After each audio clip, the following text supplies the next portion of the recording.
Kasih Tuhan, saya bacakan bagi kita Markus pasal 6 ayat 30 sampai 44. Judul, Yesus memberi makan 5.000 orang.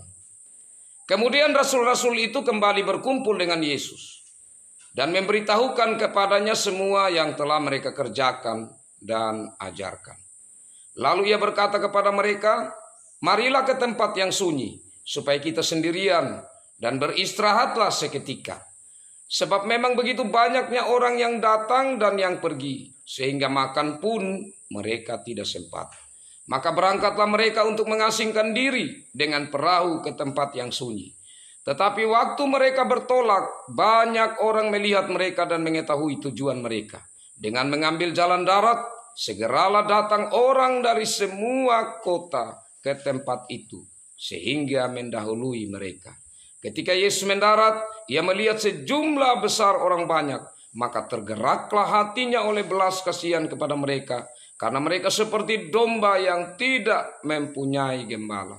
Lalu mulailah ia mengajarkan banyak hal kepada mereka. Pada waktu hari sudah mulai malam, datanglah murid-muridnya kepadanya dan berkata, "Tempat ini sunyi dan hari sudah mulai malam. Suruhlah mereka pergi, supaya mereka dapat membeli makanan di desa-desa dan di kampung-kampung di sekitar ini." Tetapi jawabnya, "Kamu harus memberi mereka makan." Kata mereka kepadanya, "Jadi haruskah kami membeli roti seharga 200 dinar untuk memberi mereka makan?" Tetapi ia berkata kepada mereka, "Berapa banyak roti yang ada padamu? Cobalah periksa." Sesudah memeriksanya, mereka berkata, 5 roti dan 2 ikan. Lalu ia menyuruh orang-orang itu supaya semua duduk berkelompok-kelompok di atas rumput hijau. Maka duduklah mereka berkelompok-kelompok, ada yang 100, ada yang 50 orang. Dan setelah ia mengambil 5 roti dan 2 ikan itu, ia menengadah ke langit dan mengucap berkat. Lalu memecah-mecahkan roti itu dan memberikannya kepada murid-muridnya, supaya dibagi-bagikan kepada orang-orang itu. Begitu juga kedua ikan itu dibagi-bagikannya kepada semua mereka. Dan mereka semuanya makan sampai kenyang. Kemudian orang mengumpulkan potongan-potongan roti 12 bakul penuh, selain daripada sisa-sisa ikan. Yang ikut makan roti itu ada 5.000 orang laki-laki. Demikian bagian sabda Tuhan. Berbahagialah saya dan saudara yang selalu rindu untuk belajar firman Tuhan, membaca, merenungkan, dan melakukan dalam hidup sehari-hari. Shalom. Kekasih-kekasih Tuhan, saya mau menyampaikan dahulu tentang gambaran dari Injil Markus ini bagi kita. Memang agak panjang sedikit, sebentar saya sampaikan. Kenapa saya perlu menyampaikan itu? Karena sangat-sangat mempengaruhi apa yang menjadi bagian bacaan kita hari ini. Kekasih-kekasih Tuhan, dari 4 buku Injil atau kitab Injil, Matius, Markus, Lukas, Yohanes, itu banyak memuat tentang mujizat-mujizat yang dilakukan oleh Yesus Kristus. Tapi hanya 1 mujizat yang ditulis oleh 4 Injil, yaitu Yesus memberi makan 5.000 orang. 5 roti, 2 ikan. Hanya mujizat tentang itu yang ada di semua. Lihat di Matius ada, lihat di Lukas ada, lihat di Yohanes ada. Karena bacaan kita hari ini dari Markus. Nah, kekasih-kekasih Tuhan, apa yang mau saya katakan bagi kita tentang Injil Markus ini? Nah, pertama-tama Injil Markus adalah Injil yang tertua. Jadi dari 3 yang lain, ya, dari Matius, dari Lukas, dari Yohanes, Markus ini paling tua sudah. Jadi dia ditulis sekitar 60-an, 70-an tahun sebelum sesudah Masehi. Ya, meskipun kalau secara kronologis atau secara urutan waktu, maka yang ditulis untuk perjanjian baru itu adalah surat Paulus yang lebih duluan. Jadi kalau mau dilihat bandingkan dengan Injil, Justru Paulus tulis duluan, baru kemudian tulisan-tulisan 4 Injil dan lain-lainnya. Nah, kekasih-kekasih Tuhan, mari kita konsentrasi lebih khususnya tentang Markus. Nah, kitab Markus ini, kekasih-kekasih Tuhan, itu punya ciri khas tersendiri sebagaimana kitab-kitab yang lain. Itu dia punya ciri khas masing-masing.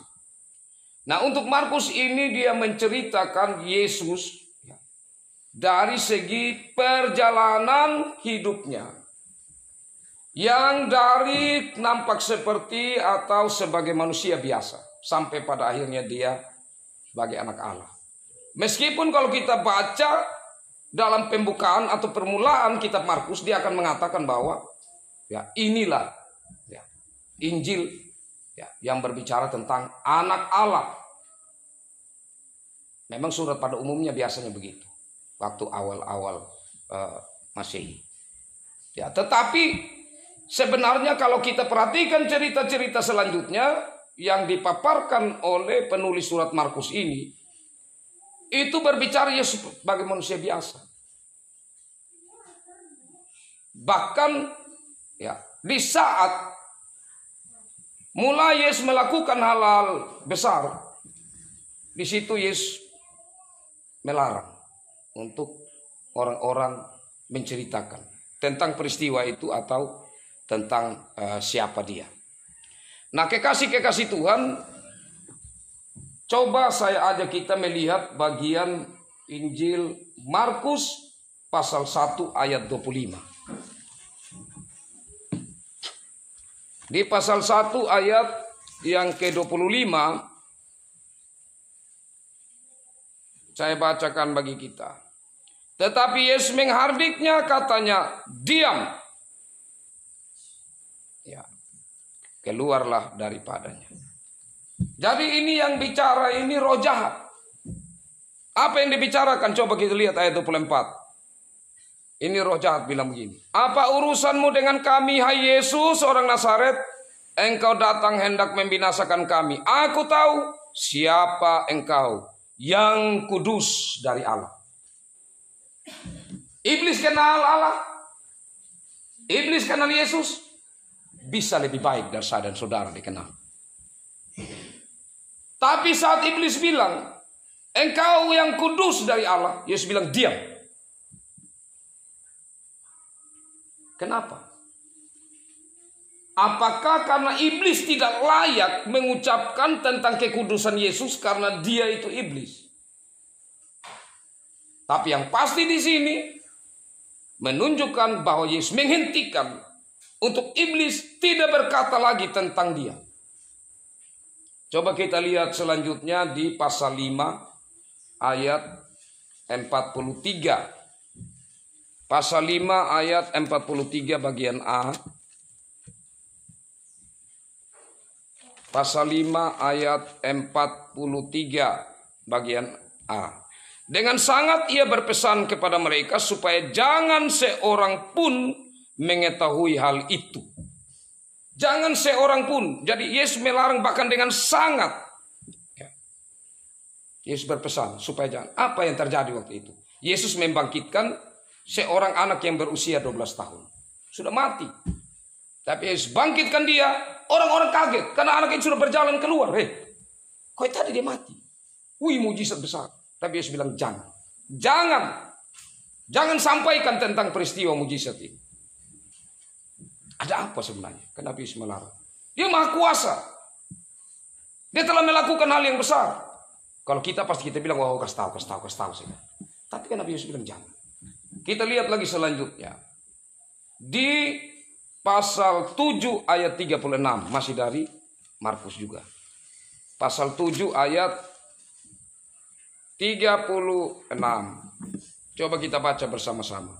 Yesus berpesan kepada orang-orang yang ada di situ supaya jangan menceritakannya kepada siapapun juga. Tetapi makin dilarangnya mereka, makin luas. Nah, ini Yesus menyembuhkan orang yang tuli, sekaligus dia sulit bicara atau gagap. Yesus melakukan lagi hal yang besar. Melakukan sebuah mujizat. Tetapi Yesus langsung ingatkan, Jangan kamu ceritakan ini kepada siapa-siapa. Ada apa sebenarnya? Kita lanjut lagi kekasih-kekasih Tuhan di pasal 8 ayat 30. Ini penting sekali untuk kita lihat bahwa semuanya urutan pasal demi pasal dari perjalanan cerita atau narasi Injil dari Injil Markus ini. 8 ayat 30. Lalu Yesus melarang mereka dengan keras supaya jangan memberitahukan kepada siapapun tentang dia. Nah, kalau tadi Yesus larang iblis kan, iblis bicara. Kemudian waktu orang-orang banyak pasti mereka mau bicara, Yesus larang. Tapi sekarang muridnya. Waktu Yesus sendiri justru, kalau kita lihat di sini Yesus yang tanya duluan sama mereka. Kemudian Yesus ayat 27 ya. Kemudian Yesus berkata kepada murid-muridnya, beserta murid-muridnya berangkat ke kampung-kampung di sekitar Kaisarea Filipi. Di tengah jalan ia bertanya kepada murid-muridnya katanya, kata orang, siapakah aku ini? Jawab mereka, ada yang mengatakan Yohanes Pembaptis, ada juga yang mengatakan Elia, ada pula yang mengatakan seorang dari para nabi. Ia bertanya kepada mereka, tetapi apa katamu? Kamu murid-murid, saya mau tanya kamu, menurut kamu siapa aku? Jawab Petrus, engkau adalah Mesias. Habis berjawab begitu, Yesus larang mereka. Jangan kamu bicara lagi tentang itu. Ada apa? Ini menjadi sesuatu yang tersembunyi. Bahkan yang terucap atau terungkap atau yang disampaikan oleh Yesus sendiri. Kemudian kita lihat lagi kekasih-kekasih Tuhan. Pasal 15 ayat 39. Pasal 15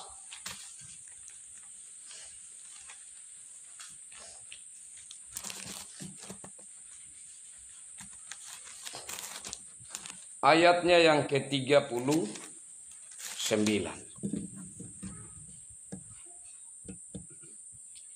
Waktu kepala pasukan yang berdiri berhadapan dengan dia melihat matinya demikian, berkatalah ia, sungguh orang ini adalah anak Allah. Ada juga yang perempuan-perempuan lain, tapi anehnya di sini, kenapa Yesus tidak larang? Yesus tidak dari salib bilang, ayo stop, jangan ngomong. Kenapa? Yang tadi kenapa Yesus larang? Tapi kenapa sekarang Yesus tidak larang? Itu pertanyaan penting. Nah, ini baru kita masuk di dalam cerita tentang 5 roti dan 2 ikan. Cerita 5 roti dan 2 ikan adalah cerita mujizat. Dan kalau berbicara mujizat, semua orang pengen. Coba ada KKR. Yang pilek saja mungkin dia pergi. Dia mau sembuh. Apalagi kalau yang lumpuh. Kita kokoh bawa di sana. Ya. Karena KKR identik dengan penyembuhan. Padahal tidak. Jadi orang-orang dengar kalau KKR itu penyembuhan. Pas waktu kita buat KKR di pusat Tumada. Ada penyembuhan kok. Itu padahal tidak. Tapi kenapa? Orang-orang sudah sering terbuai. Dengan yang namanya hal-hal besar luar biasa. Yang diinginkan dalam hidup. Dan di sini Bapak Mama kekasih Tuhan, pertanyaan mendasar bagi saya dan saudara. Yesus yang mana yang saya dan saudara kenal? Yesus yang mana? Jangan sampai Yesus yang kita kenal adalah hanya sebatas Allah yang Maha Kuasa. Kalau itu yang kita kenal, bisa akan membawa kita menjadi Tuhan. Dan Tuhan Yesus Allah menjadi hamba, menjadi budak bahkan. Kok bisa begitu Pak Pendeta? Bisa. Kenapa? Coba kalau pergi atau Bapak Mama yang terima ibadah. Saya punya pengalaman. Kalau sudah habis PKS, masuk doa syukur syafaat. Sekarang Bapak Mama mau masuk doa syukur syafaat. Pokok doa apa? Bapak Pendeta saya punya padi ini ada sementara kena hama. Bapak Pendeta saya punya keluarga ini ada sakit. Bapak Pendeta tolong. Hanya apa? Syafaat, syukurnya tidak ada. Artinya apa? Bahwa kita melihat Tuhan Maha Kuasa dan apa yang kita mau itu sudah yang kita sampaikan. Tuhan pembantu kita. Akan jadi begitu. Tanpa sadar, tanpa malu. Itu yang terjadi. Saya mau ini. Kalau Tuhan tidak kasih tema lurid, antar gereja. Percuma saya doa terus tidak ada juga jawaban. Itu yang kenapa Yesus larang. Waktu dia buat mujizat, waktu murid-murid mengaku. Kenapa?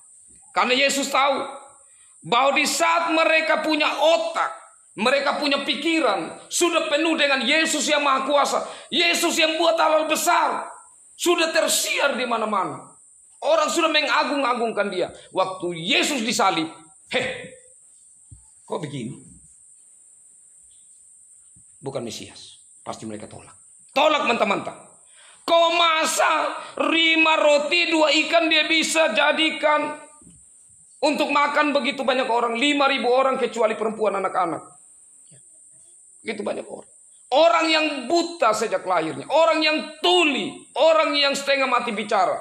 Bahkan anak yang 12 tahun sudah mati, dia bisa bangkit. Kok masa dia tidak bisa berbuat apa-apa di kayu salib? Siapa dia sebenarnya? Bukan Mesias, orang bisa tolak. Karena itu Yesus mau supaya murid-murid mempunyai pemahaman yang perlahan-lahan sampai kepada salib. Saat pikiran mereka sudah benar-benar lengkap tentang Yesus. Itu siapa? Karena itu Yesus mengatakan dalam Injil Markus ini, saya lupa di bagian ayat berapa. Kamu akan memberitakan tentang aku kalau aku sudah bangkit. Jadi sekarang jangan dulu. Supaya mereka pada akhirnya ada pemahaman bahwa mengenal Yesus harus berangkat dari salib. Jangan saya dan saudara berangkat dari apa-apa yang besar yang dia lakukan. Kenapa? Puncaknya Yesus datang ke dunia adalah salib. Darahnya yang tercurah yang buat saya dan saudara akhirnya menjadi selamat. Bukan soal tentang mujizat-mujizat yang Yesus buat itu. Meskipun itu merupakan bagian tentu dari menunjukkan kemahakuasaan. Kalau begitu kekasih Tuhan, benarlah bahwa saya dan saudara perlu merenungkan secara mendalam sejauh mana Yesus yang kita kenal itu. Karena itulah maka di saat Yesus memanggil saya dan saudara, Yesus bilang apa? Sangkal dirimu, pikul salib, ikut saya. Tapi namanya salib, namanya penderitaan kan tidak enak Bapak Mama. Dan memang namanya tipe manusia. Manusia itu ingin yang enak-enak, yang baik-baik. Yang sulit-sulit itu tidak mau. Bahkan kalau dapat yang sulit-sulit dia menyalahkan Tuhan. Padahal sulit bukan karena kebenaran, tetapi kesulitan yang diperoleh karena kesalahan sendiri. Harus dibedakan lagi. Penderitaan yang saya saudara alami, jangan pandang semuanya itu salib. Bisa jadi itu karena kesalahan saya dan Bapak Mama. Beda lagi kalau salib. Salib itu saya menderita karena saya melakukan kebenaran. Nah, kekasih Tuhan. Itulah paling tidak gambaran yang saya mau sampaikan kepada kita. Mengapa sampai kita harus tidak melihat mujizat ini sebagai satu hal yang sangat luar biasa. Dan itu menjadi pegangan kita. Yesus ini penyembuh, sehingga kita selalu mengatakan, oh Yesus, engkaulah jawaban. Tuhan Yesus, engkaulah jawaban. Saat apa yang kita minta tidak sesuai, engkau bukan Yesus. Tidak bisa. Itulah pemahaman saya dan saudara. Harus dilihat dengan baik. Nah, sekarang saya lebih mendetail atau lebih terperinci kepada kita melihat tentang bagian firman Tuhan Yesus melakukan mujizat ini. Nah, tentang mujizat ini kekasih Tuhan, kita melihat ada hal-hal penting seputar dari mujizat ini yang terjadi. Yang terjadi ini kalau kita mencermati kekasih Tuhan di perikop atau cerita sebelumnya, Yohanes Pembaptis dibunuh. Iya kan? Siapa Yohanes Pembaptis? Yohanes Pembaptis sepupu Yesus. Iya kan? Karena Maria dengan Elizabeth, dengan ibu dari Yohanes, itu bersaudara. Kita ingat cerita Maria pergi kunjungan saudaranya. Yesus baru saja dengar peristiwa tentang Yohanes ini dibunuh, ya. Dia punya kepala ditaruh di dulang, kepala Yohanes. Tapi pelayanan tidak menjadi hambatan bagi Yesus. Hal yang kedua kekasih Tuhan, kita lihat ayat 1. ayat 30 ya dalam bacaan kita. Kemudian rasul-rasul itu kembali berkumpul dengan Yesus dan memberitahukan kepada semua yang mereka kerjakan dan ajarkan. Jadi murid-murid ini baru pulang dari pelayanan yang Yesus sendiri minta untuk mereka menjalankan pelayanan dan mereka memberi pertanggungjawaban kepada Yesus. Itu penting sekali. Maksudnya begini, dari hal kecil ini, Bapak Mama kekasih Tuhan, apapun yang kita kerjakan, apa yang diminta oleh Tuhan, pertanggungjawabannya pertama-tama bukan kepada manusia, tetapi kepada Tuhan. Kenapa? Harus arahan hati kita mempertanggungjawabkan pertama-tama kepada Tuhan. Kalau sesama manusia kita butuh pujian. Bahkan kalau manusia tidak puji, kita harus omong supaya mereka memuji kita. Nah itu hal-hal yang membawa kita perlahan-lahan kepada kesombongan rohani. Tetapi di saat pertanggungjawaban apa yang menjadi Tuhan minta kepada kita, pertanggungjawabkan pertama-tama kepada Tuhan, maka itu akan membuat kita menjadi orang yang benar di mata Tuhan. Dan membuat kita menghindar dari hal-hal yang membawa kepada kesombongan. Tapi di sisi lain dari sini berarti mereka baru saja capai begitu ya, dalam tanda kutip ya. Karena itu maka ayat 31, lalu ia berkata, Yesus ya berkata kepada murid-muridnya, marilah kita ke tempat yang sunyi supaya kita sendirian dan beristirahat seketika. Ya apalagi mereka tidak sempat makan. Jadi butuh waktu untuk istirahat, butuh waktu untuk makan. Ya. Nah, ini luar biasa. Artinya Yesus mengajarkan kepada murid-muridnya bahwa kamu harus juga memperhatikan fisik. Kamu harus memperhatikan waktumu untuk sendiri bersama dengan Tuhan. Tapi ya saat itu mereka sedang bersama-sama dengan Tuhan. Dan Tuhan dalam hal ini Yesus yang mengajak mereka ada dalam satu tempat yang sunyi. Tapi kekasih-kekasih Tuhan apa yang terjadi? Orang-orang banyak telah mendengar bahwa mereka akan pergi ke sana dan tujuannya ke sana. Dan orang-orang banyak ini mencari jalan untuk bisa ada sampai di sana. Dan sampai di sana, apakah Yesus langsung bilang, saya ada capek, saya ada stres juga. Karena saya saudara baru dipotong, baru mati. Kamu tahu, ini saya punya murid-murid ada capek juga. Untuk apa lagi kamu datang rame-rame di sini? Tidak kita temukan kalimat itu. Tapi justru kalimat yang kita temukan kekasih-kekasih Tuhan, inilah luasnya, inilah tingginya kasih sayang Allah yang nyata dalam Yesus Kristus. Ayat 34. Ayat 34, ketika Yesus mendarat, ia melihat sejumlah besar orang, maka tergeraklah hatinya oleh belas kasihan kepada mereka. Bukan jengkel. Ini adalah satu pelayanan dari Tuhan untuk manusia. Dalam hal apa? Dalam hal rohani, makanan rohani. Tuhan Yesus melihat mereka seperti domba-domba yang tanpa gembala. Artinya di sini bahwa selama ini mereka telah merasakan kekosongan, kehampaan diri. Artinya kebenaran-kebenaran yang mereka dengar itu palsu, bukan kebenaran. Karena kalau kebenaran itu, maka mereka tidak lapar, tidak haus seperti yang terjadi waktu itu. Mereka sangat haus, sangat lapar akan kebenaran. Sehingga Yesus kemana mereka pergi di situ, mau mendengar dan terus mendengar tentang kebenaran yang luar biasa yang Yesus sampaikan. Dan saat mereka sudah sampai di tempat Yesus melihat, dia tergerak hati. Kasihan. Akhirnya dia mulai melayani mereka. Tapi saya yakin, tidak tertulis di sini. Tapi Yesus pasti juga akan menyampaikan kepada murid-muridnya. Apakah kamu tidak tergerak hati? Apakah kamu bisa tega melihat orang ini? Murid-muridnya kan juga capek. Tapi pada akhirnya mereka masih bertahan. Mereka bilang oke, meskipun tidak tertulis. Tapi paling tidak oke, kami sama-sama dengan engkau Yesus. Jadi Yesus mulai mengajar orang-orang banyak melayani mereka. Dan Yesus mengajar terus sampai akhirnya sudah malam. Murid-murid sudah mulai capek juga. Karobang juga.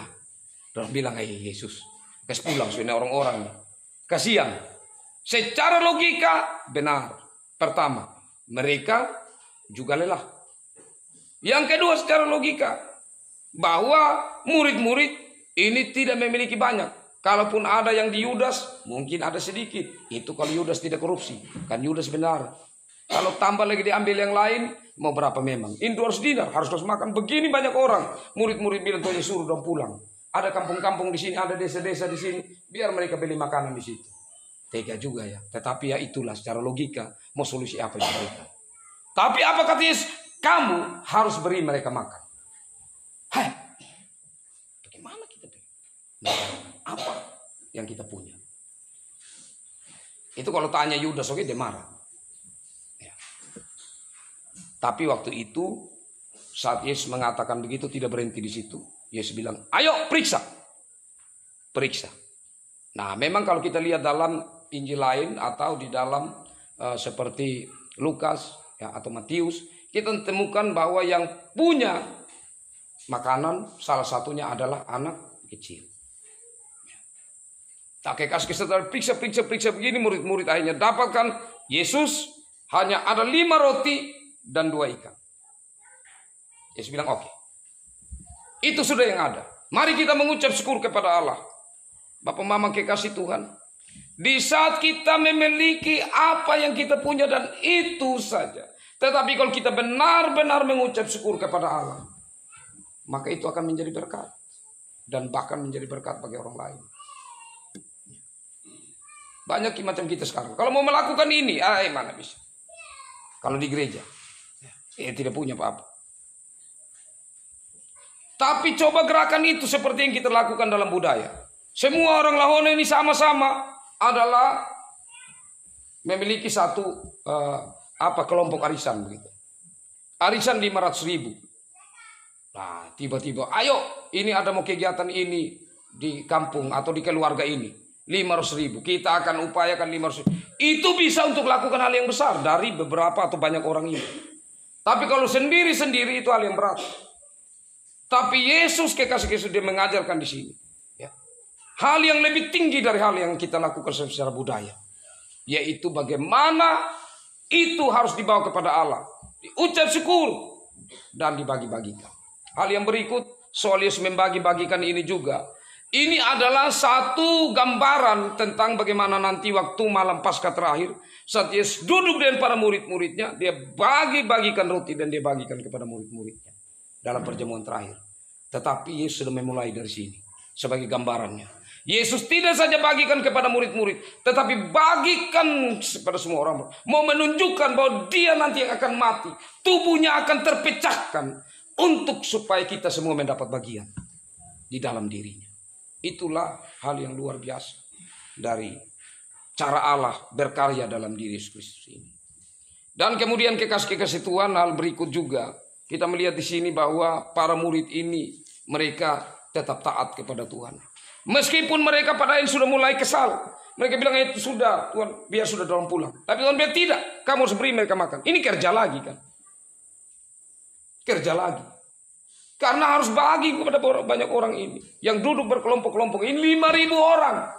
Kerja berat lagi. Bapak Mama kekasih Tuhan. Seberapa saya dan Bapak Mama mau taat kepada Tuhan. Meskipun sudah capek. Tapi ada kegiatan-kegiatan yang kita lakukan secara rohani. Kita tetap mau melakukannya. Itu menjadi tantangan. Menjadi pertanyaan bagi saya. Bapak Mama kekasih Tuhan. Jangan sampai bekerja sedikit. Sudah Tuhan. Pak sudah ini. Kan ya Tuhan suruh sudah selesai. Buat apa lagi ini? Tuhan saya pun kerjakan hanya khusus untuk ini. Saya ini kan ketua ini. Untuk apa lagi kerja yang ini? Kita mengukur. Akan pemberian diri kita. Pelayanan kita kepada Tuhan.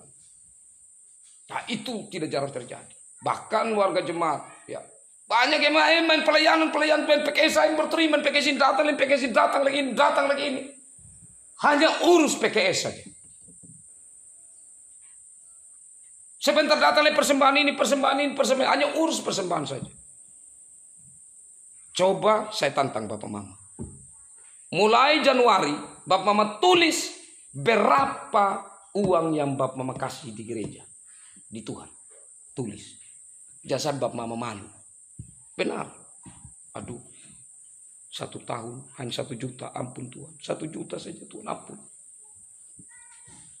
Tapi kau juga tulis di buku yang satu. Berapa yang kau pakai dalam 1 tahun itu untuk kehidupan. Kau akan malu sekali di hadapan Tuhan. Bagaimana Tuhan begitu melayani kalian atau saya. Tetapi bagaimana kita melayani Tuhan? Sangat jauh. Nah, disinilah kekasih. Tuhan tidak minta juga yang luar biasa. Tuhan apa yang ada padamu. Tapi itulah kita manusia. Banyak hal kita tidak puas. Tidak puas. Sudah ada ini. Dulu, Tuhan, tolong Tuhan.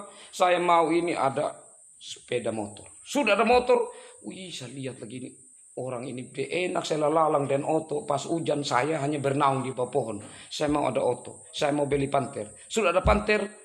Wih, maunya barang-barang semua ini aman di belakang, tidak basah. Kalau pakai terpal, angin tiup lagi setengah mati lah begini. Lebih baik ada mobil. Sudah ada mobil lagi. Ini mobil Avanza. Lihat lagi di sana. Wih, dia punya mobil yang lebih mahal lagi. Ada Hilux dan lain sebagainya. Lebih baik yang begini. Manusia memang tidak akan puas. Karena itu memang Alkitab sudah mengajarkan kepada saya dan saudara. Puaskanlah dengan apa yang ada padamu. Itu yang pertama. Yang kedua, jangan engkau menghambur-hamburkan.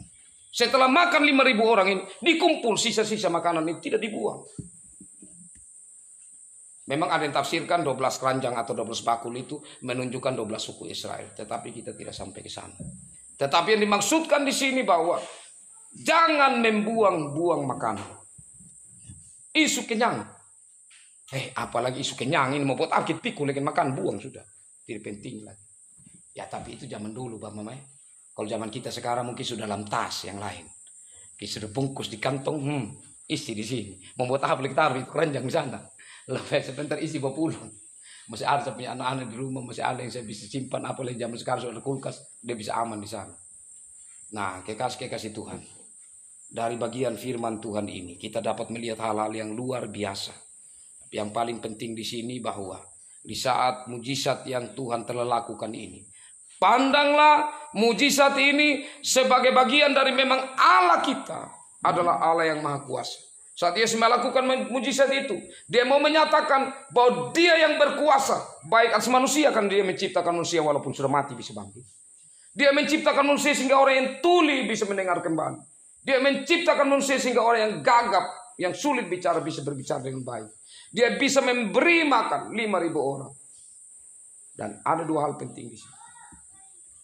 Yesus yang maha kuasa ini, dia juga adalah roti hidup. Yesus memperhatikan saya dan saudara tidak saja hal rohani, tetapi juga hal jasmani. Yesus telah memberi makanan rohani, orang-orang sudah menikmati kebenaran. Tetapi Yesus juga tergerak hati untuk memberi mereka makan secara jasmani. Inilah cara pelayan Yesus yang melayani manusia. Allah yang luar biasa yang memperhatikan hidup kita. Apakah yang kita harus khawatirkan? Memang manusia kita perlu khawatir. Tetapi hati-hati, kekhawatiran yang mendalam akan membawa kita goncang dalam iman. Akan membawa kita kurang sama sekali untuk melihat bahwa Allah kita ini sedang memberikan hal-hal yang membawa kebaikan bagi kita. Untuk membuat kita menjadi lebih baik. Siapakah anak sekolah yang habis dia belajar di SD, langsung dia mau ujian masuk SMA? Tidak mungkin. Harus kita melalui tahapan-tahapan. Terimalah tahapan-tahapan untuk pendewasaan iman kita. Dan selalu rindu untuk kebenaran firman Tuhan dalam hidup kita. Biarlah Allah yang kita percaya dalam Yesus Kristus yang kita imani ini, kita dapatkan gambaran bahwa dia adalah Allah yang kepadanya saya mau teladan. Saya mau ikut menderita dengan dia. Saya mau ikut melayani untuk melayani dia dengan sungguh. Tuhan memberkati firman-Nya dan memberkati kita semua. Amin.